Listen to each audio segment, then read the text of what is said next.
Hello the student of class 7। দেখো তোমরা এর আগের ভিডিও আমার দেখেছো। আগের ভিডিওগুলো ভালোভাবে তোমরা দেখবে এবং অঙ্কগুলো করবে। অঙ্ক বারবার প্র্যাকটিস করতে হয়, না হয় ভুলে যাবে। আজকে তোমাদের আমি 13 অধ্যায় অর্থাৎ সমান্তরাল সরলরেখা ও ছেদকের ধর্ম সম্পর্কে ছেদকের ধারণা সম্পর্কে আলোচনা করব। তাহলে ছেদকের সমান্তরাল সরলরেখা কাকে বলে, ছেদক বা ভেদক কাকে বলে, এই সমস্ত জিনিসগুলো এই অধ্যায়ে আলোচিত হবে। তাহলে দেখো, সমান্তরাল সরলরেখা একই সমতলে চিত্রিত দুটি সরলরেখাকে উভয় দিকে বাড়ালে সম দূরত্ব বজায় রেখে তারা পরস্পরে মিলিত না হলে বা ছেদ না করলে তখন তাদের সমান্তরাল সরলরেখা বলা হয়।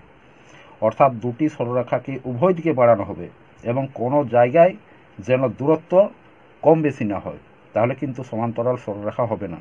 অর্থাৎ কম বেশি হলে সমান্তরাল সরলরেখা হয় না এবং কোনোদিনই তারা পরস্পরকে মিলিত হবে না, পরস্পর সঙ্গে মিলিত হবে না। দেখো এখানে যেমন একটা রেল লাইন দেখবে একই দূরত্ব বজায় রেখে আর চলে, কোনোদিনে কোনো স্থানে ছোট বা বড় অর্থাৎ কম বেশি হয়ে যায় না।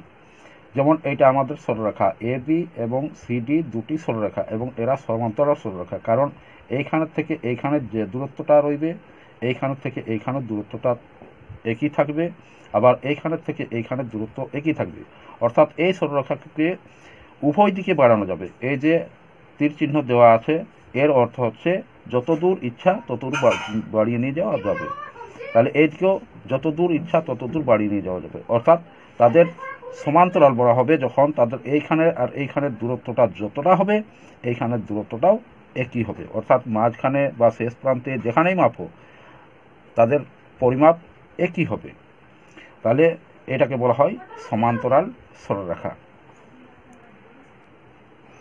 এরপর চলে আসি বিপ্রতীপকোণ। বিপ্রতীপকোণ কাকে বলে এর পূর্বে আলোচিত হয়েছে, তবু তোমাদেরকে স্মরণ করিয়ে দেওয়া হচ্ছে। বিপ্রতীপকোণ দুটি সরলরেখা পরস্পরকে ছেদ করলে যে ছেদবিন্দুর বিপরীত দিকে একজোড়া কোণকে বিপ্রতীপকোণ বলা হয়।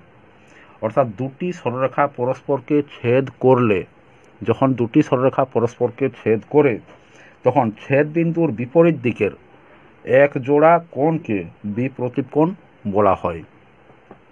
যেমন এখানে চিত্র নাম্বার দেওয়া আছে, তাহলে এখানে হচ্ছে এ বি একটি সরলরেখা এবং সি ডি অপর একটি সরলরেখা, এরা পরস্পরকে ও বিন্দুতে ছেদ করেছে।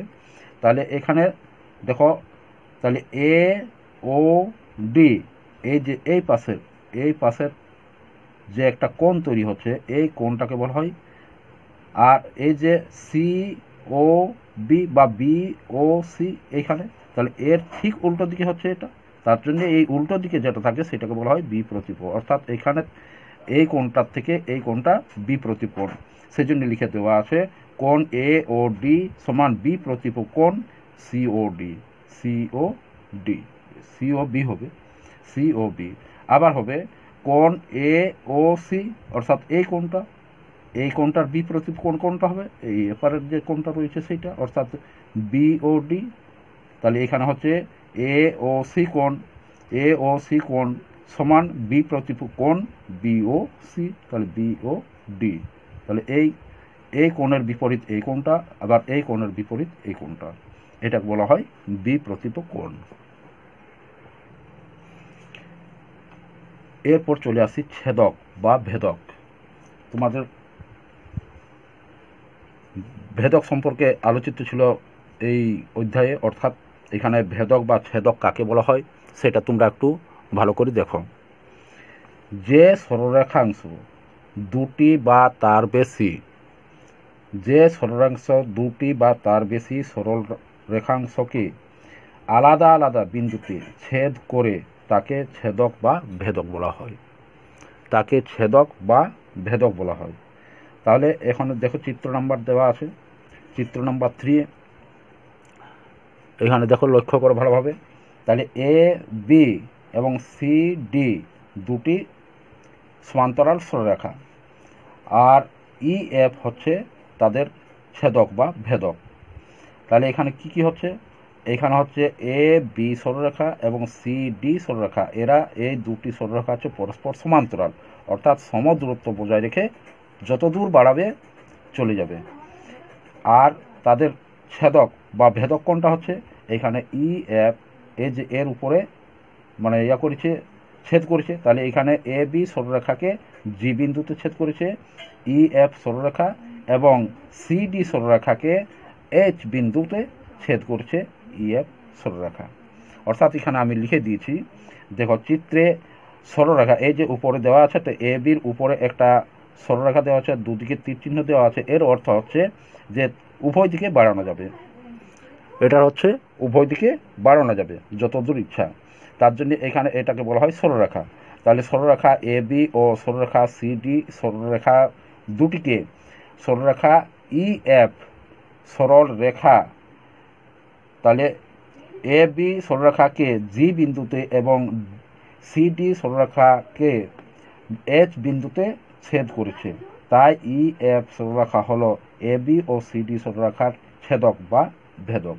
তাহলে এই যে ই এফ, সেই ই এফটা হচ্ছে এ বি ও সি ডির ছেদক বা ভেদক। ভালো করে তোমরা বারবার দেখে দেখে মানে ভিডিওটা রিপ্লে করে করে আর দেখবে, অবশ্যই তোমরা ভালোভাবে বুঝতে পারবে। এগুলো যদি এখন থেকে না বুঝো তাহলে কিন্তু পরবর্তী ক্ষেত্রে যে জ্যামিতি রয়েছে, জ্যামিতির প্রমাণ রয়েছে, সেগুলো কিন্তু পারবে না। এখন থেকে যদি ফাঁকি দিবে তাহলে কিন্তু উপর দিকে কষ্টে পড়বে। এরপরে দেখো একান্তর কোণ কাকে বলা হয়? যে কোণগুলির ভেদকের পরস্পর বিপরীত, যে কোণগুলি ভেদকের পরস্পর বিপরীত দিকে অবস্থিত এবং পরস্পর বিপরীত দিকে মুখ করে থাকে, সেই বিন্দুগুলিকে একান্তর কোণ বলা হয়। সেই বিন্দুগুলিকে একান্তর কোণ বলা হয়। তাহলে দেখো চিত্র নাম্বার, চিত্রে কি বলা আছে?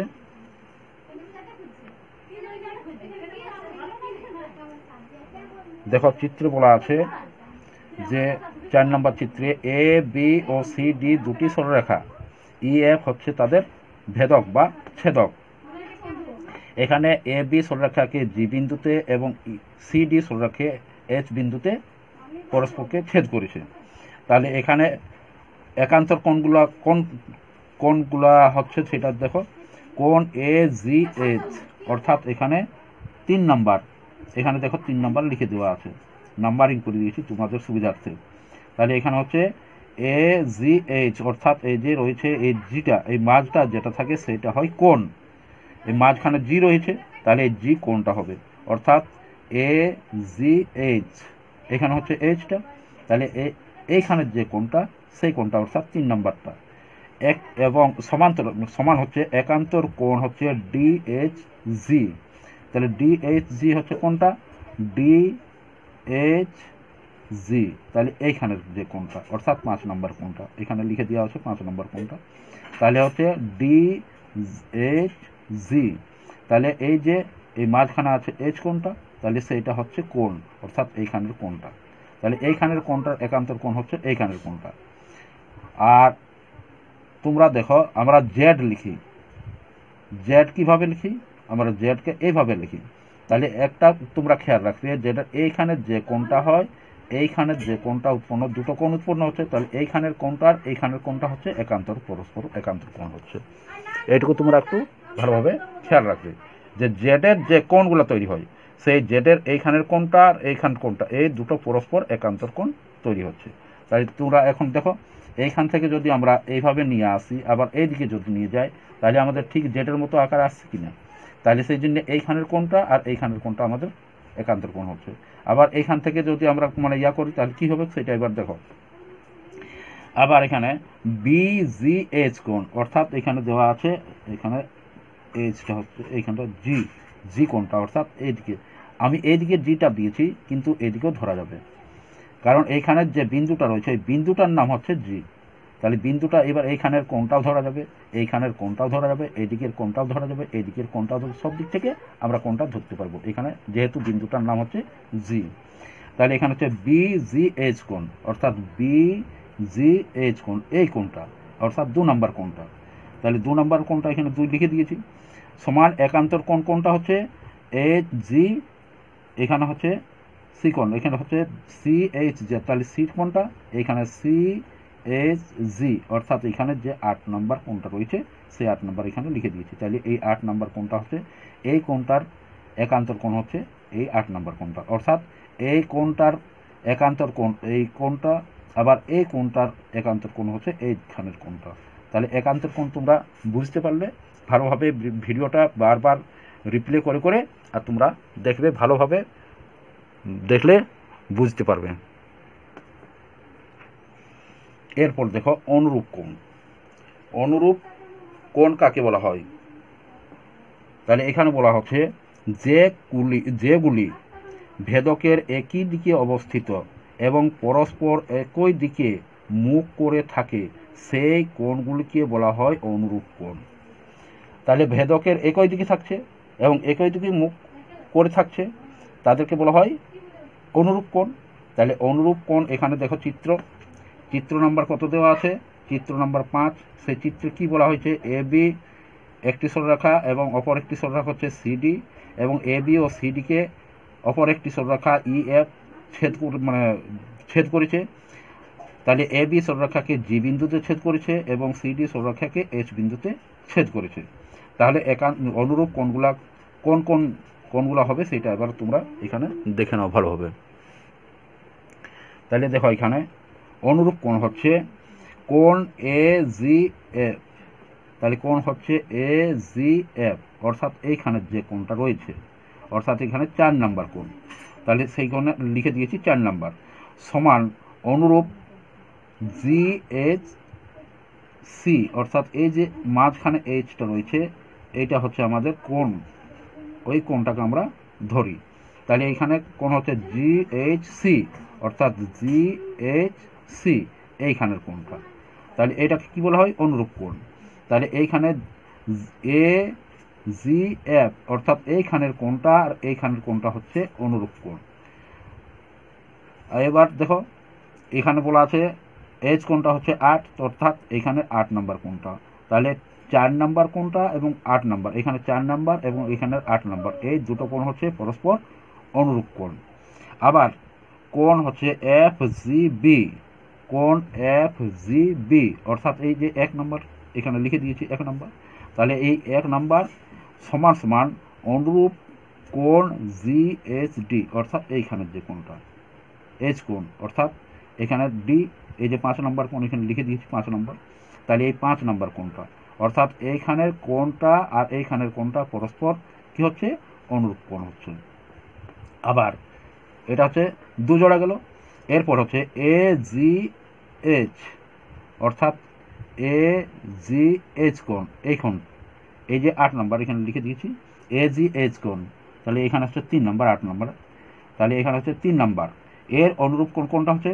সমান হচ্ছে সি এইচ ই কোণ, সি এইচ ই কোণ, অর্থাৎ এইখানের কোণটা সি এইচ ই কোণ। তাহলে এই 7 নাম্বার কোণটা এখানে লিখে দিয়েছি 7 নাম্বার।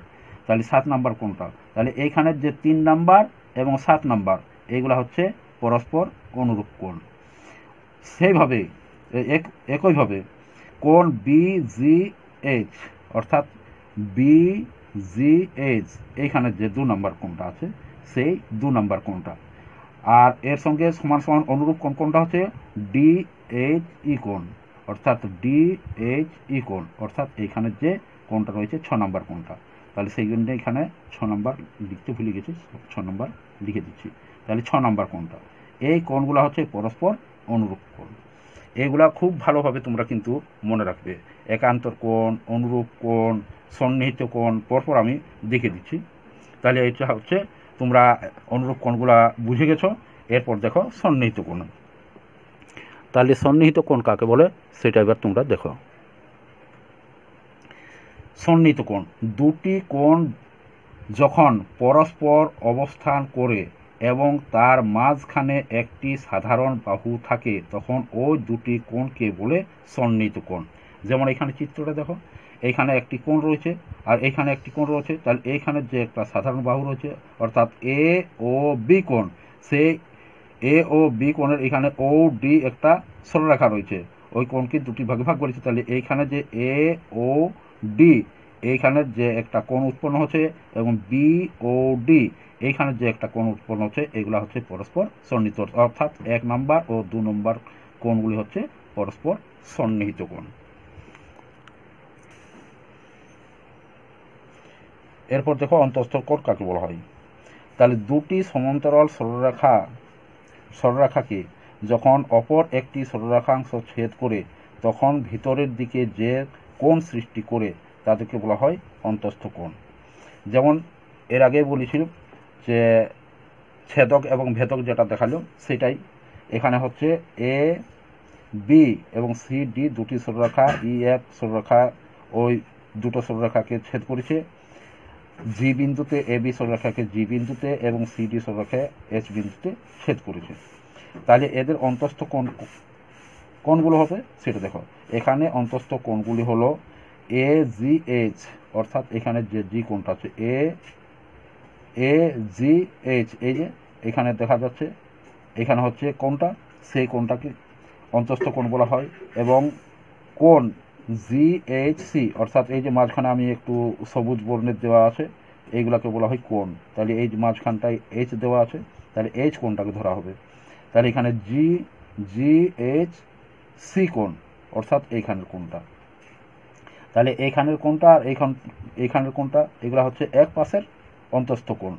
আবার অপর পাশের অন্তঃস্থ কোণ রয়েছে এখানে বিজিএইচ, অর্থাৎ বিজিএইচ এইখানের কোণটা। আর অন্তঃস্থ কোণ হচ্ছে জিএইচ ডি কোণ, অর্থাৎ এইচ কোণটা এইখানের কোণটা। তাহলে জিএইচ ডি কোণ অর্থাৎ এইখানের কোণটা। তাহলে আমাদের কটি কোণ পাওয়া যাচ্ছে? 4টি কোণ, অন্তঃস্থ 4টি কোণ পাওয়া যাচ্ছে। এখানে হচ্ছে 1 নাম্বার ও 2 নাম্বার এক পাশের অন্তঃস্থ কোণ এবং এখানে 3 নাম্বার ও 4 নাম্বার অপর পাশের অন্তঃস্থ কোণ। তাহলে দুটি ভাগে ভাগ করা, অন্তঃস্থ কোণকে দুটি ভাগে ভাগ করা হয়। তাহলে দেখো এই অন্তঃস্থ কোণের এক পাশের যে কোণগুলো রয়েছে সেগুলোর সমষ্টি কিন্তু 2 সমকোণ বা 180 ডিগ্রি হবে। কারণ একটি সরলরেখা অপর একটি সরলরেখাকে যখন ছেদ করে তখন হয় 180 ডিগ্রি। অর্থাৎ তোমরা এখানে দেখে নাও, আমি একটু ছবি এঁকে দিচ্ছি। তাহলে এখানে এই যে এইখানে যত ডিগ্রি কোণ উৎপন্ন হবে আর এইখানের কোণ, এই দুটোর কোণের যোগফল হবে 180 ডিগ্রি, 180 ডিগ্রি। তাহলে এবার তোমরা দেখছো এইটা আমরা ধরে নিচ্ছি যে সিডি একটি সরলরেখা এবং ই এফ সরলরেখা ছেদক বা ভেদক। তাহলে এইখানে হচ্ছে আমাদের এইচ বিন্দুতে ছেদ করেছে, তাহলে এইখানে যে কোণটা তৈরি হচ্ছে তাহলে এই দুটোর সমষ্টি কত হবে? 180 ডিগ্রি। তাহলে কি হচ্ছে এখানে একান্তর কোণ বলা হয়েছে, অনুরূপ কোণ বলা হয়েছে, সবকিছু তোমরা শিখেছো। তাহলে এইখানে যে কোণটা হবে তার বিপরীত কোণ মানে তার একান্তর কোণ হচ্ছে এইখানে। অর্থাৎ আমাদের এইখানে যদি 30 ডিগ্রি হয় তাহলে এইখানেও 30 ডিগ্রি হবে। তাহলে এইখানে যদি 30 ডিগ্রি এবং এইখানেও 30 ডিগ্রি হয় আর এই দুটো যোগফল যদি আমাদের 180 ডিগ্রি হয় তাহলে এইখানে কত হবে? তাহলে 180 থেকে 150 ডিগ্রি হবে, 30 বাদ গেলে তাহলে হচ্ছে 150 ডিগ্রি। তাহলে এইখানে যদি 150 ডিগ্রি হয় তাহলে এই কোণটার সমান হবে এটা, তাহলে এটাও 150 ডিগ্রি হবে। তাহলে এইখানে যদি 30 ডিগ্রি হয় আর এইখানে 50 ডিগ্রি হয় 150, তাহলে 180 ডিগ্রি হচ্ছে। তাহলে এই দুটোর সমষ্টি কত হচ্ছে? 180। আবার এইখানে যদি 30 ডিগ্রি হয় আবার এইখানে 30 ডিগ্রি হয় তাহলে এইখানে হচ্ছে 150 ডিগ্রি। তাহলে 150 আর প্লাস হচ্ছে 30, তাহলে কত হচ্ছে? 180। তাহলে আমাদের যে একই পাশে অন্তঃস্থ কোণগুলি, অর্থাৎ অন্তঃস্থ কোণগুলির ভিতরে যে কোণগুলিকে সেগুলোকে বলা হয় অন্তঃস্থ কোণ। তাহলে এই একই পাশের অন্তঃস্থ কোণগুলির সমষ্টি কত হচ্ছে? 180 ডিগ্রি। তাহলে অপর পাশে যে অন্তঃস্থ কোণগুলি সেগুলো হবে সমষ্টি হবে 180 ডিগ্রি। তাহলে অন্তঃস্থ কোণগুলি তোমরা ভালোভাবে বুঝলে। তাহলে এরপর চলে আসে আমরা বহিস্থ কোণ। তাহলে বহিস্থ কোণ কি? দুটি সমান্তরাল সরলরেখাকে যখন অপর একটি সরলরেখা ছেদ করে তখন বাইরের দিকে যে কোণ উৎপন্ন হয় তাকে বহিস্থ কোণ বলা হয়। যেমন এখানে চিত্র দেওয়া আছে যে এ জি এফ, এখানে জি কোণটা, অর্থাৎ এখানে যে জি কোণটা আছে এ জি এফ, তাহলে এইখানের কোণটা, এবং এফ জি বি এইখানের কোণটা। তাহলে এই কোণটা এবং এই কোণটা, এই দুটো কোণই হচ্ছে আমাদের বাইরের দিকে। কারণ এর আগে তোমরা ভিতরের দিকে দেখলে এইখানের কোণটা আর এইখানের কোণটা ভিতরের দিকে ছিল, তাহলে এইটা হচ্ছে বাইরের দিকে। কারণ এই দুটি সরলরেখা পরস্পর ছেদ করেছে, তাহলে এই দুটো সরলরেখার ভিতরের দিকে মাঝখানটা হচ্ছে এইটা, তাহলে এইখানে যে কোণগুলো হবে সেগুলো হচ্ছে আমাদের অন্তস্থ কোণ, আর এইগুলার বাইরে যেগুলো থাকবে সেগুলো হচ্ছে বহিস্থ কোণ, অর্থাৎ বাইরের দিকে কোণ। তাহলে এইখানে 1 নম্বর কোণ এবং এখানে 2 নম্বর কোণ, এগুলো হচ্ছে বহিস্থ কোণ। আবার অনুরূপভাবে এখানে CFE এই কোণটা, এটা হচ্ছে বহিস্থ কোণ। আবার DSE এই কোণটা, এটা হচ্ছে বহিস্থ কোণ। তাহলে বহিস্থ কোণ কি সেটা তোমরা বুঝলে।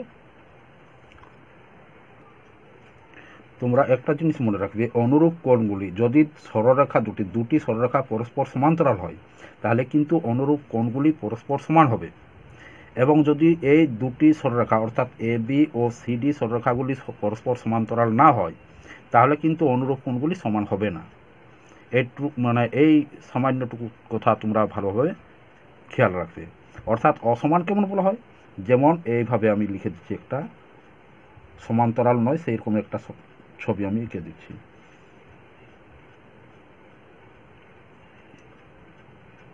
বা এটা বাদ দিচ্ছি, আমি অসমান্তরাল সরলরেখা এইভাবে লিখছি আর এইভাবে রয়েছে, অর্থাৎ অসমান্তরাল হচ্ছে সমান্তরাল নয়। তাহলে এইভাবে যদি করা হয়, এটা ছেদক হয়, তাহলে কিন্তু এই কোণগুলা পরস্পর অসমান্তরাল হবে, অর্থাৎ সমান হবে না। এখানে যেমন সমান, একটা কোণ আর একটা কোণের সঙ্গে সমান, কিন্তু তখন আর সমান হবে না, এটুকু খেয়াল রাখবে। ঠিক আছে, আজ তোমাদের এই পর্যন্তই। এর পরবর্তী ভিডিও তোমরা এর পরবর্তী অধ্যায় অর্থাৎ ত্রিভুজের ধর্ম সম্পর্কে জানতে পারবে। ত্রিভুজের ধর্ম কি এর পরবর্তী অধ্যায়ে রয়েছে তোমাদের, সেই ত্রিভুজের ধর্ম সম্পর্কে আলোচিত হবে এর পরবর্তী ভিডিওতে।